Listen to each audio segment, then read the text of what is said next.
This is the Restaurant Technology Guys podcast, helping you run your restaurant better.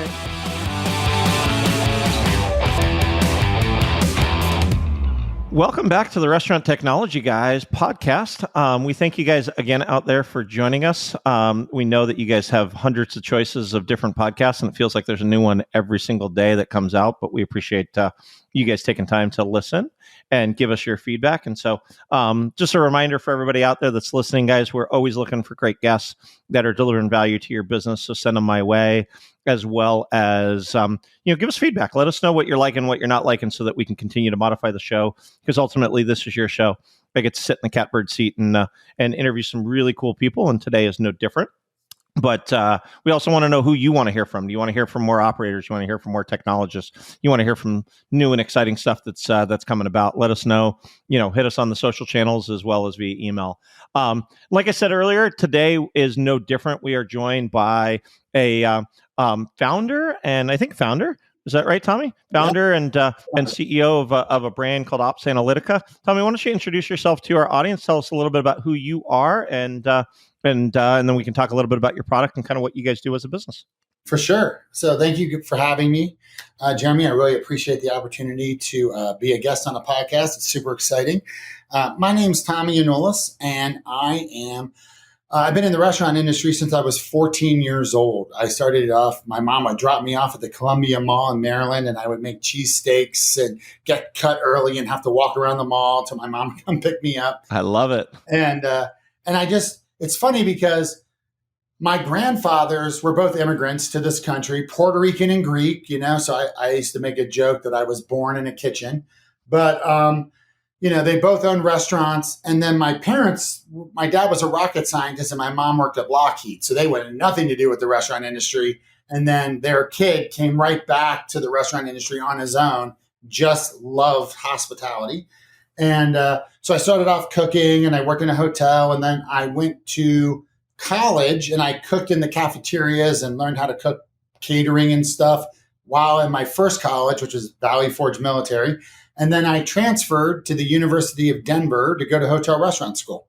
And I was on the East Coast at the time, but I remember searching, you had that big book of colleges, top 10 colleges, and you'd pick where you wanted to go. And DU, University of Denver, was one of the top-rated hotel restaurant programs, but it was one of the few that wasn't on the East Coast. And I just remember thinking, man, I've been my whole life on the East Coast. Let's go see Colorado. And I didn't want to go to UNLV because that would be way too hot. I don't want to be there sweating my nuts off. I love that. I love that. And it's funny, until you and I had talked, a couple of weeks ago when we set this up, I didn't personally know how much hospitality school. I'd always heard of Johnson and Wales and some of those East Coast schools, Cornell, Johnson and Wales, and obviously the Culinary Institute up in New York. But it's really cool. Tell me a little bit about that experience, because you'd worked in restaurants through high school and all of that. How was it going to school to learn how to work at a restaurant when you'd worked in your restaurant, for 4, 5, 6 years, and probably ended up working through college while you were in college, also going to school at the same time? How did that manifest itself? And, what kind of things did you experience from what is it supposed to look like on the books versus what you knew it was really happening within the restaurant brands that you had worked on? Absolutely. And when I got to DU, I really focused on country clubs. Okay. I don't know why. I think maybe the elitist part of them really appealed to me. And also I thought those guys make a lot of money. And as restaurants go, it's different. Like, you're not so much worried about the high volume. You're just more worried about managing the personalities of the members. So it's a little bit different. You know what I mean? Mm-hmm. But I really focus on country clubs, and I focus on cooking and working in the front of the house as well. And I started the Club Managers Association of America during that student chapter there. Very cool. And it was interesting because I got to manage those pool bars, in the summertime at a bunch of country clubs, and I got to cook at a really high-end fine dining club, which kind of ruined me from cooking because it slowed me down when I used to be kind of fast. Then all of a sudden I became too detail-oriented, and then I couldn't really go back to casual cooking because I just was too slow. I couldn't throw fries on a plate anymore. I had to arrange them, you know what I mean? But that's hilarious. Are you still that way? Yeah, I'm slow. Got you. That's hilarious. Yeah, it totally slowed me down because I had this, because we were Russian service. We were actually like a fine dining club in the tech center in Denver, south of Denver. And they would do Russian service, and the waiters would wear tuxedos and have white gloves. And they would all set the plates down and remove like the silver domes off the top, A little over the top, huh? Yeah. And so it was more about making a beautiful souffle or, decorating the plate. And it had nothing to do with just banging out food. And it just wrecked me. And so at that point, I was toast there. But it was interesting because at the time, school was teaching you theory. This is how you run a great restaurant. This is how you run a great beverage operation, whatever it is. And then you're actually experiencing the real world. And you're going, well, they're not doing a lot of that stuff. I mean, they're doing some of it, but they're not doing all the stuff we're learning about, right? Mm-hmm. And when I graduated, I got my first job and I realized I didn't really know anything. You know what I mean? Like I graduated, I got this job as assistant operations manager at this country club. And I realized, okay, I know the theory of running a restaurant, but I actually don't know how to run or a hospitality business, but I actually don't know how to do anything here. You know what I mean? And it was kind of a scary thing where you're like, I'm Mr. College guy, look at me in my suit. But yet at the same time, I don't really know what I'm doing. And luckily I had enough humility because I had worked in the trenches to go, I need to ask these people who report to me what the heck I'm supposed to be doing here. You know what I mean? That's pretty funny. Before we get too deep into the recording for today, I wanted to remind you guys of one of the partners that was on the show back in April. The founder of Pop Menu, Brennan, came on and we were talking about reputation management and really managing your online presence. And I know for myself, one of the things that I always look for before I'm going out to a new restaurant or to any restaurant for that matter is kind of where they're at from a presence perspective. What does their menu look like on the web? And so the guys at Pop Menu have done a fantastic job of really managing their way through that. And so if you guys haven't already checked out the podcast that dropped back in April, go check it out. And they partnered with us on the podcast to offer $100 off of your first month if you go to popmenu.com/tech guys and check their stuff out. Great company, great product, and I would recommend anybody take a look at it. Well, and I think you would probably agree, and I'm guessing a lot of our listeners out there that have worked in restaurants realize that the restaurant, while the manager, you can have some really good managers that are running the great shift, but at the end of the day, it's those key servers, it's those key cooks that are the ones that make things go within your restaurant. So you're this young green manager that doesn't have a clue what's going on, and this lady that's been at the country club for 20 years is probably like, kid, this is the theory out of the book. This is the way things really work as you're starting to run the shift. I'm sure.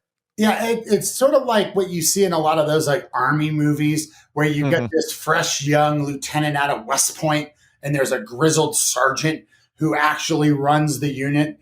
And whatever always happens in those movies, and it's really true of those entry-level managers, is they're either those leaders are either smart enough to go, that sergeant is actually the leader here, and the best thing I can possibly do is learn to lead from this person who knows what the hell's going on, or I'm going to get blown up by my troops. You know what I mean? Yep. Yeah, exactly.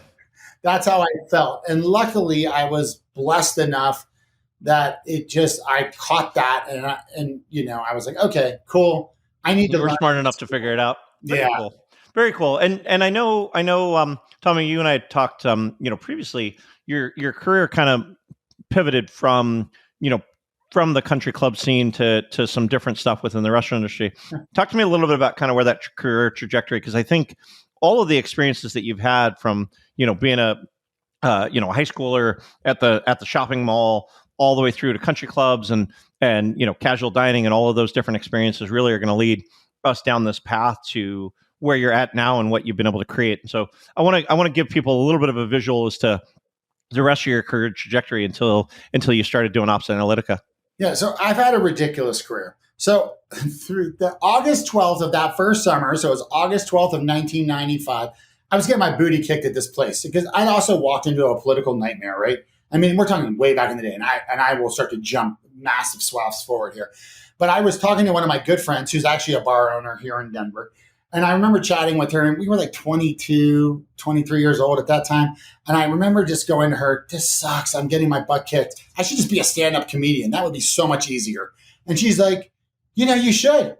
What are you doing? You don't want to be in your 40s with a bunch of kids living in the suburbs with a job, regretting that you never did stand-up when you were in your 20s, right? You should do it. And so I literally went, you're right, I should do it. Because I was class clown in high school, and I had done, like, I'd been on stage at an improv show in college just as like a person they pulled up, and I always made people laugh. So I literally just like called up a comedy club in Baltimore on Light Street called Winchester's. And I was like, hey, how do I become a comedian? They're like, come down in 2 weeks to open mic. And I said, okay, I'll be there. I'll write some material. And I literally went down, did stand up for the first time, 1995. And I remember halfway through my set, people were laughing. I couldn't believe it. I'm like, this is the greatest thing ever. And this is what I'm going to do now. And so I literally started stand-up comedy just at open micing that summer. And then I got laid off in like September, October of that year. And I was so happy because I was like, woohoo, now I'm going to go do stand-up. And so then for the next 10 to 12 years, I did stand-up full time for 90% of that. And I worked in the restaurant business. And I did every job you can imagine. I waited tables at P.F. Chang's. I waited tables at a Dick's Last Resort in Chicago. I managed things. I mean, any hospitality job, that was always my go-to because I had the experience. So I did a little bit of everything, I managed inventory software. I cooked. I worked in comedy clubs, specifically here in Denver. Plus, I did stand-up that whole time. So I might wait tables for 2 months and then go on the road for 2 months and then come back. And, I was just living that lifestyle all the way through 2005.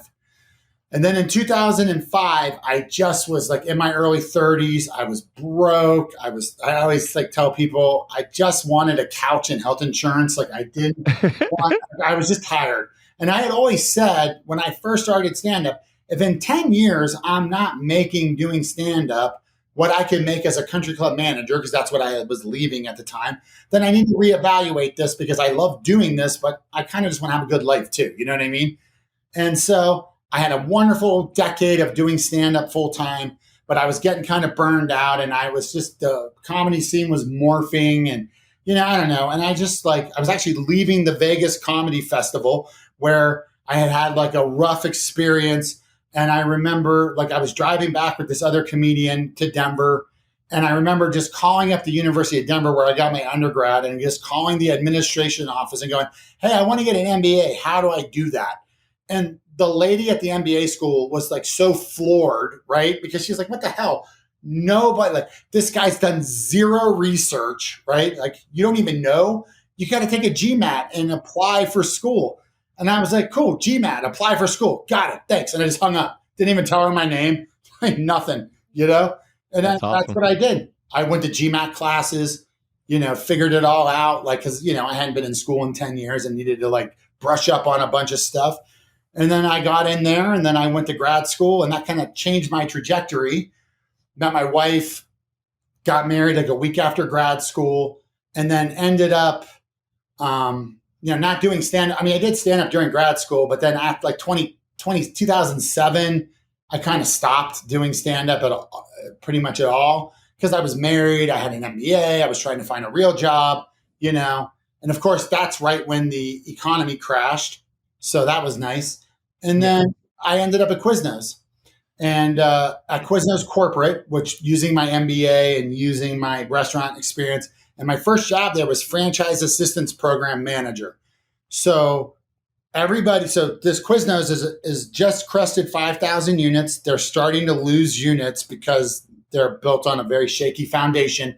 And I'm the guy you call in the middle of the financial crisis, in the biggest franchise meltdown in history, right? I'm the guy you call to ask for help. And it was my second MBA.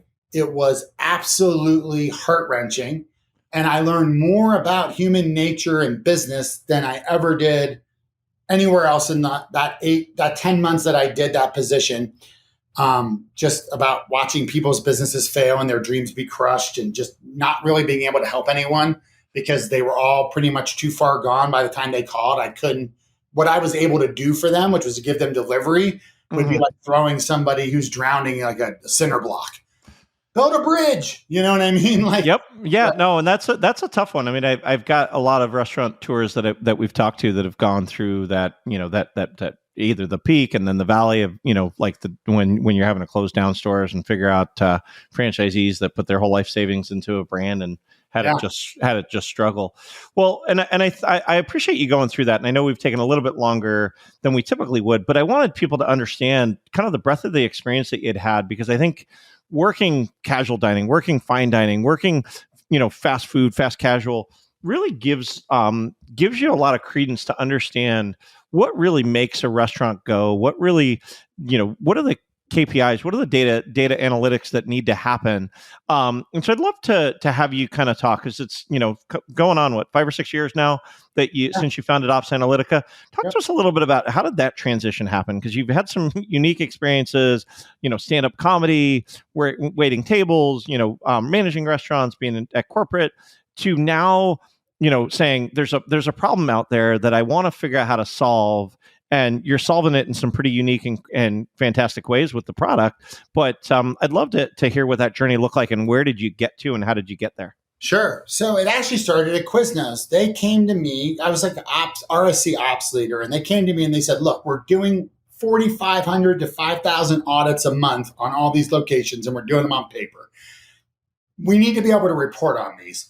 We have no clue what's happening. And they were just getting this paper back, and it was useless. And so at the time, I was like looking at different products, and there was like Steritech and EcoSure, and they would let you pay like $10 an audit, but we didn't have any money to do any of that because restaurants were failing left and right. We were losing, a couple restaurants a week, maybe 10 restaurants some weeks.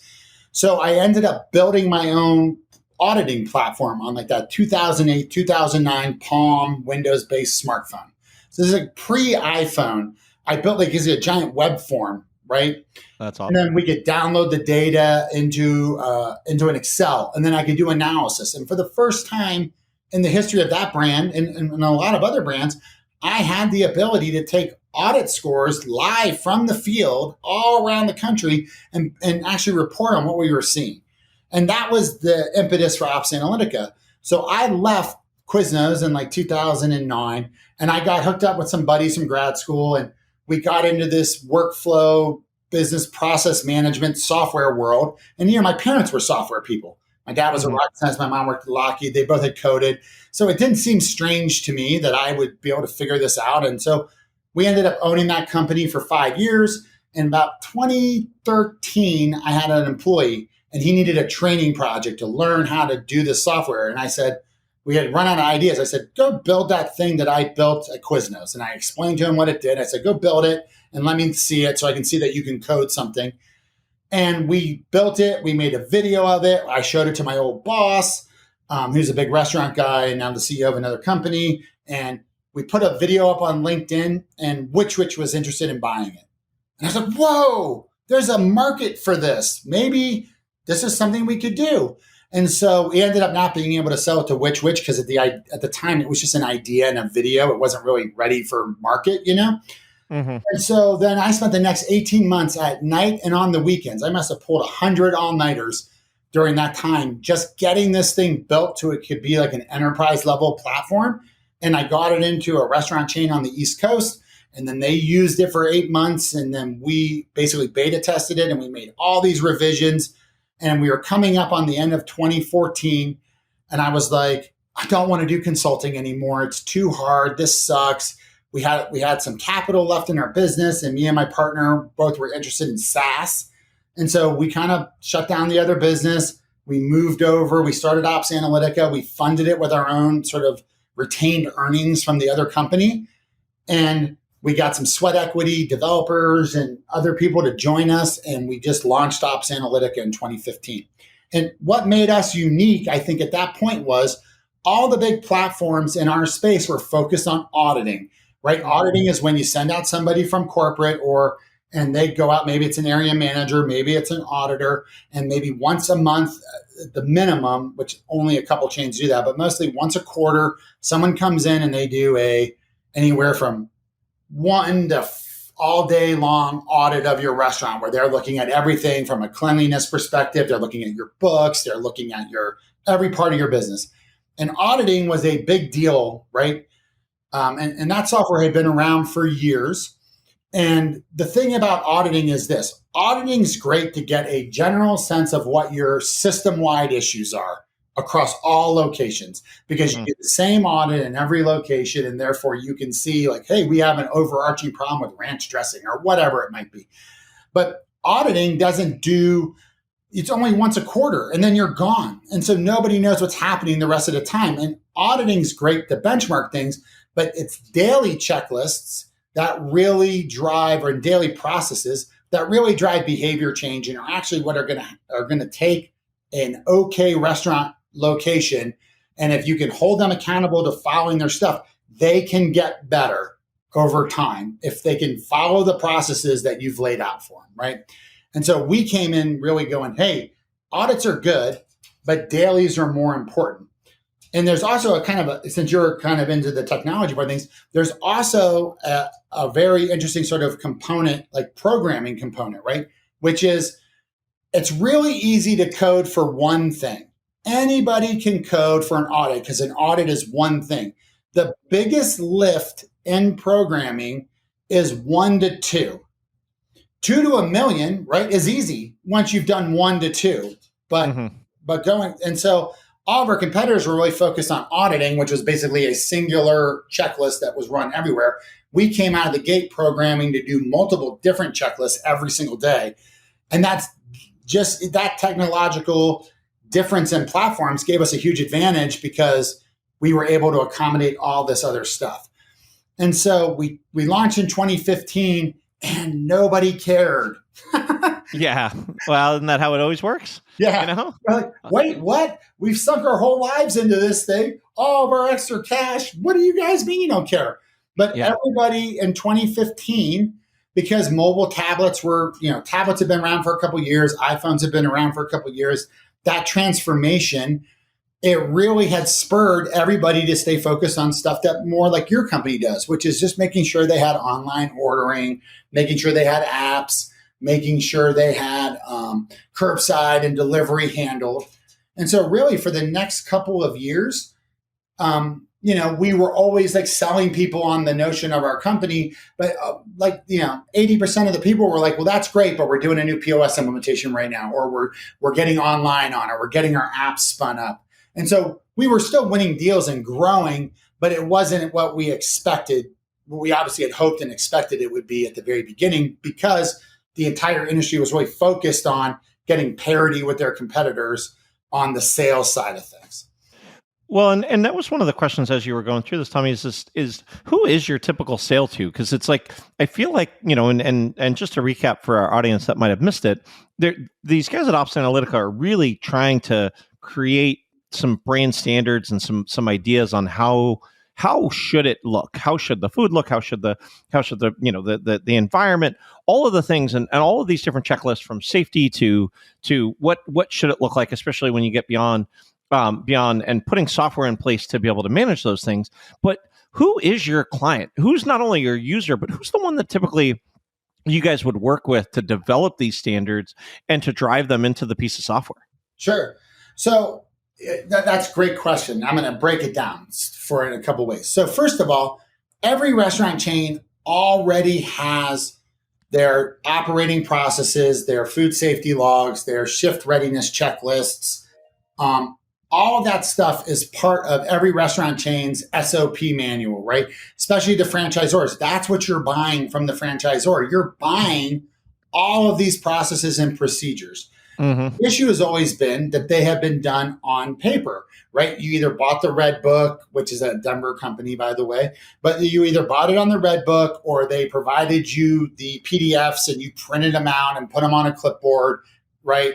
Whatever. And then in the past, because you had these things on paper, and you had no visibility into what was happening in the locations, then the restaurant companies go, well, we can't see what's actually happening. We can't afford to have a guy in there overseeing at the restaurant level every single day. So We're going to give them these processes and procedures because this is what we know that they need to do to be safe and to be consistent and to protect the brand across all our locations. But we have no way of managing that. So we have to think of other ways to manage that. And so what they basically did was they invested all their money and resources into training and getting people to memorize stuff, right? Because they were like, well, we can control that. We can control how much we train these guys and how much processes we build, but we can't control that they're actually doing it. That was one issue that they've always had. The other issue is because they couldn't collect that data in a meaningful way. It was just like me at Quiznos. I had a stack of, because originally when they came to me at Quiznos, their solution was you and your secretary or your assistant, you're going to data enter 4,500 audits a month into an Excel spreadsheet. That was their solution to get data. And I was like, hell no, we're not. That's when I got creative and built my own, right? But like they don't have access to any of this operations data. So they've always used other measures, a combination of other KPIs to back into operations. So they'll say, well, what are the sales? What are the food costs and the labor costs? What are the customer satisfaction scores? And they'll look at those things and they'll come up with, well, and maybe an audit score here and there. And they'll go, okay, well, this restaurant's a really good operating restaurant because they've got good sales. Their costs are kind of in line and their customer sat's fine, right? But like those are actually, those are all lagging indicators of operations, right? Sales and all that stuff happen. If your operations are good or bad, they will affect your sales and profits over time, but they don't necessarily show up on a day-to-day basis. And so that's kind of how they address the problem really from the beginning of multi-unit restaurants. We will create all these processes. We will train and spend a ton of money training people on them. We won't be able to hold anyone accountable. And then on the back end, we'll try to figure out what's happening by looking at all these other lagging indicators. And together we'll figure it out that this is a good restaurant. But like there's just a lot of flaws in that, right? But there was no better way of doing it. So that's what they did. They did the most efficient thing that they had at the time.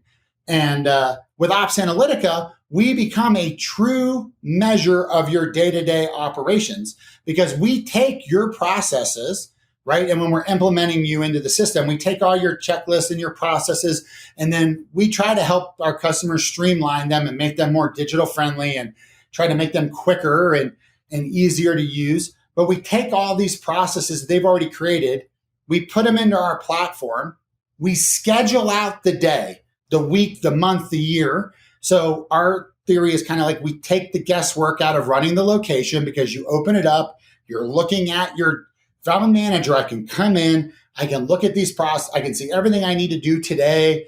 And it might be like today's Friday. So that's hood vent day. So that just shows up on Fridays, right? Uh-huh. All the little things that you need to do so that you don't have to think about it. You can just simply go out, execute the schedule as it's in front of you, and you don't have to know. And then by the way, we're capturing all the data so we can identify trends. We're notifying people if there's a problem. We're helping people fix problems in real time.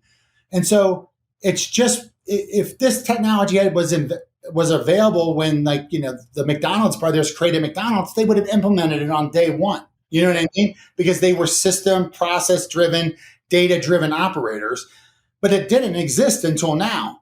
Or it didn't really exist until the early 2010s, right? And so, it's actually really interesting to me, Tommy, because I know what you guys do, and I think back to not only the guests that we've had on, but just even different restaurant operators that I've talked with over the years. I don't hear a lot of people talking about solutions like what you're talking about.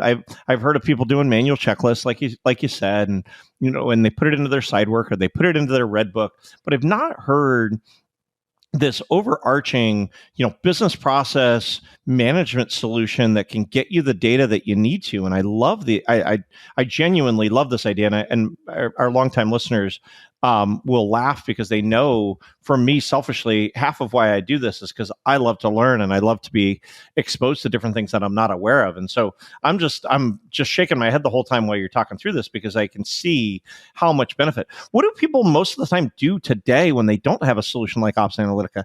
Is there 25 other competitors to what you guys do? Is it just that they're not doing it or not doing it well? Is it that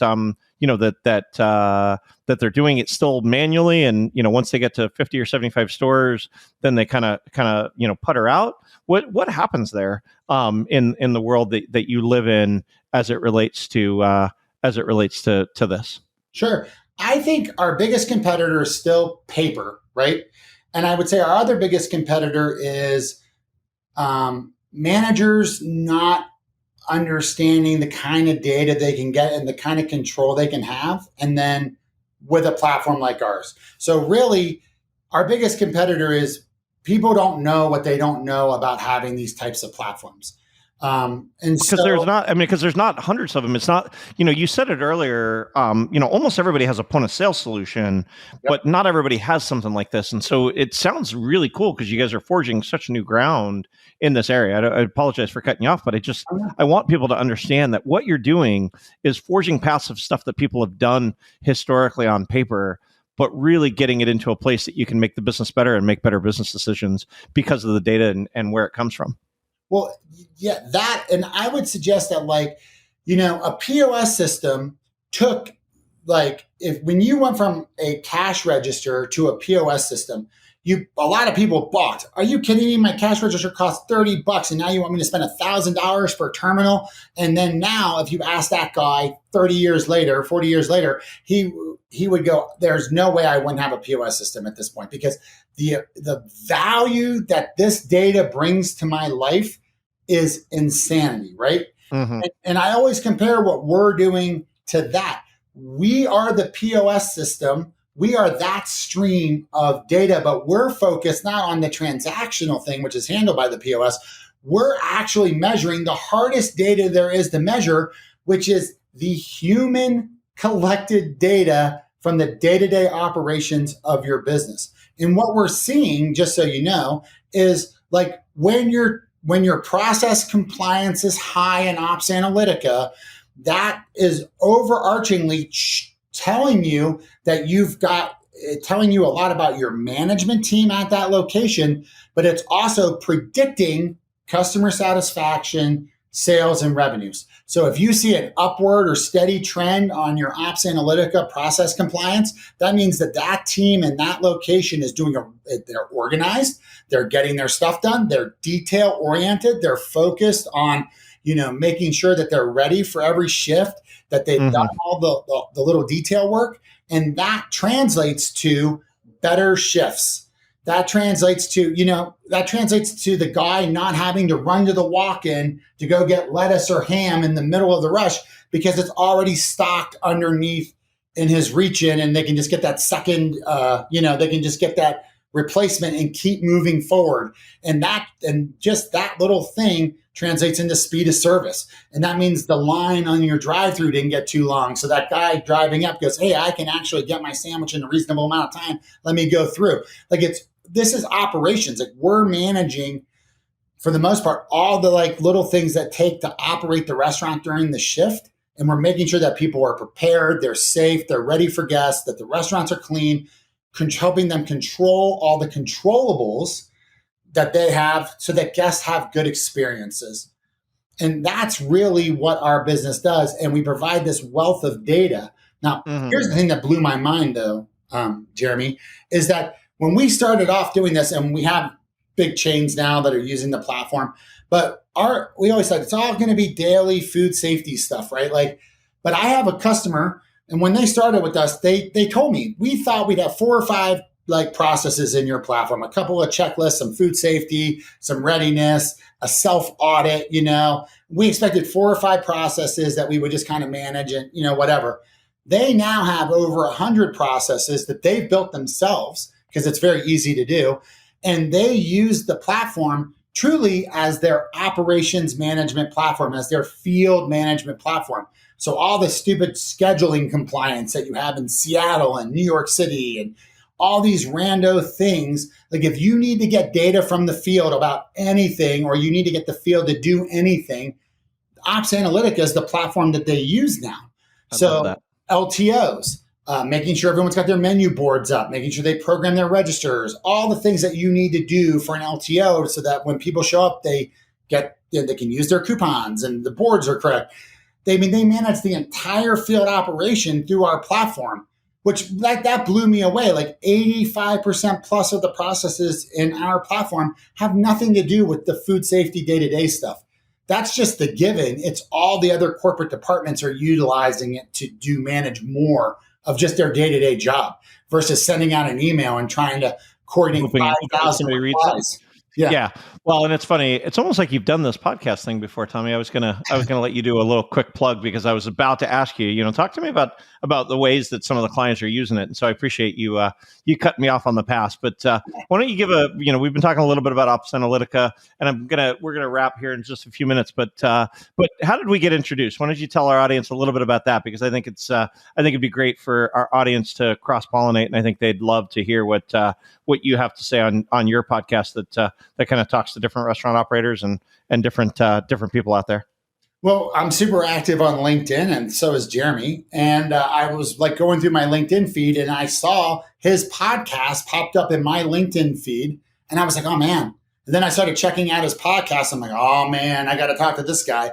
And so I reached out to him and I said, hey, I want you to be a guest on my show.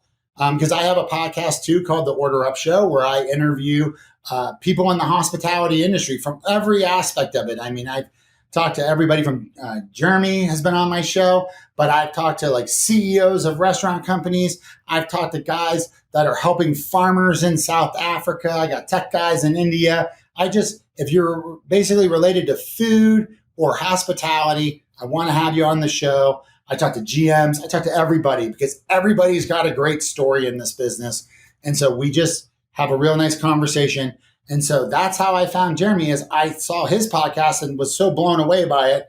I said, I want you to be on mine. And if would be blessed enough to have me on yours, I would love to be a guest.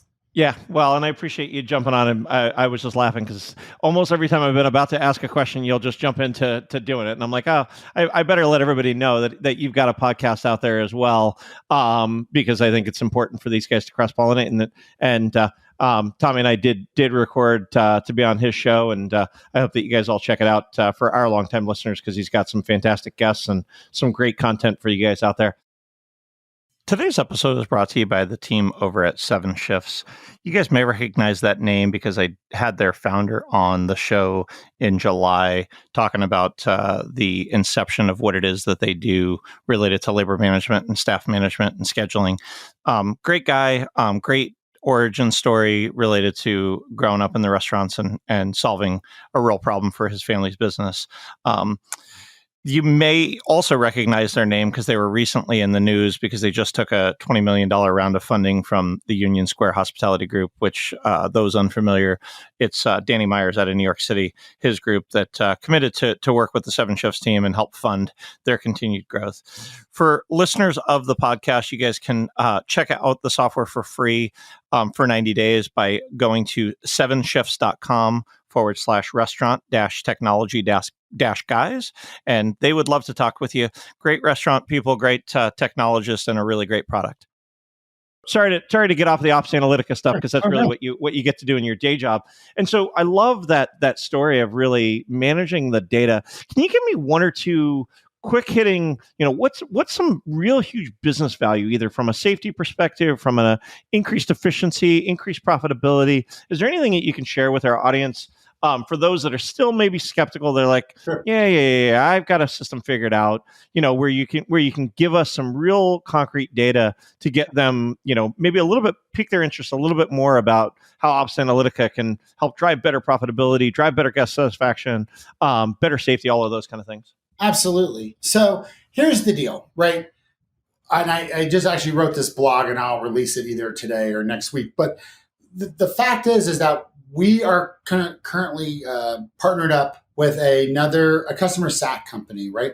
And this customer satisfaction company measures, surveys that the customers have, right? And so we have some joint clients.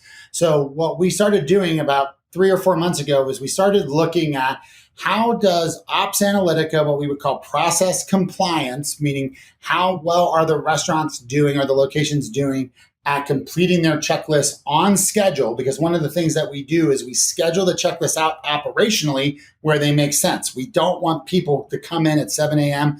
with a cup of coffee and a cigarette and bang out their dinner temp log at 7 a.m. That doesn't help anyone. We need them to temp it between 4 and 5 so we know we're safe, right?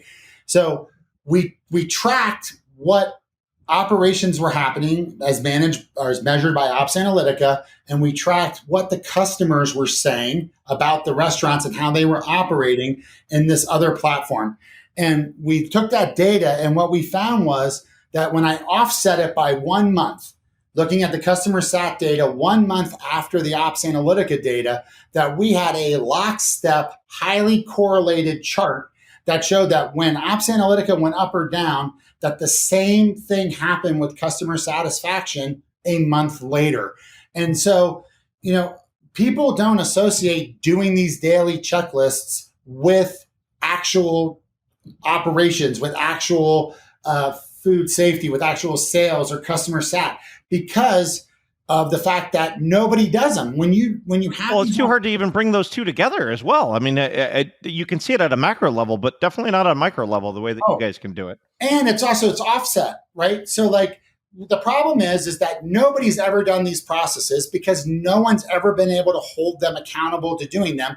And also no one has ever had this data because it's all locked up on these clipboards everywhere. Yep. And so they don't know what it would be like to run the same restaurant that they have today with everybody doing exactly what they were supposed to do, the way they were supposed to do it, and to be completely organized. They only know what the status quo is today, which is that they have managers and employees that aren't really using those processes consistently, and this is what they get. So the status quo is nobody does this stuff on paper, and this is what you get. And this is what you've always gotten because they never had a period where they had a system like ours and then they stopped using it. So this is like what you have today is what you've always had. And that's basically a C-level customer satisfaction rating and the current sales you have.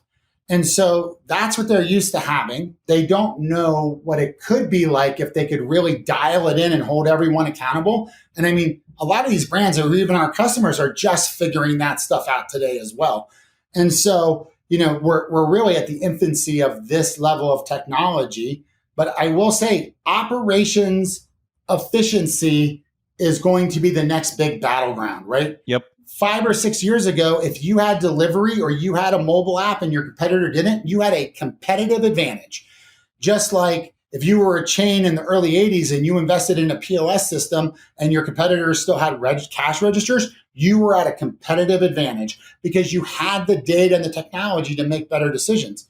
Now we're all at the same level. We all have the same amount of sales-based technology. But where we're going to start battling is on store-level profitability and store-level operations. And when you do these processes, they didn't invent these for their health.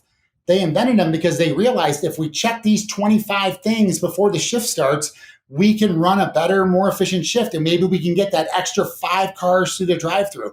But that 5 cars adds up every single meal period, 363 days a year. And all of a sudden, that translated to another $25,000 a year in revenue, right? Yep.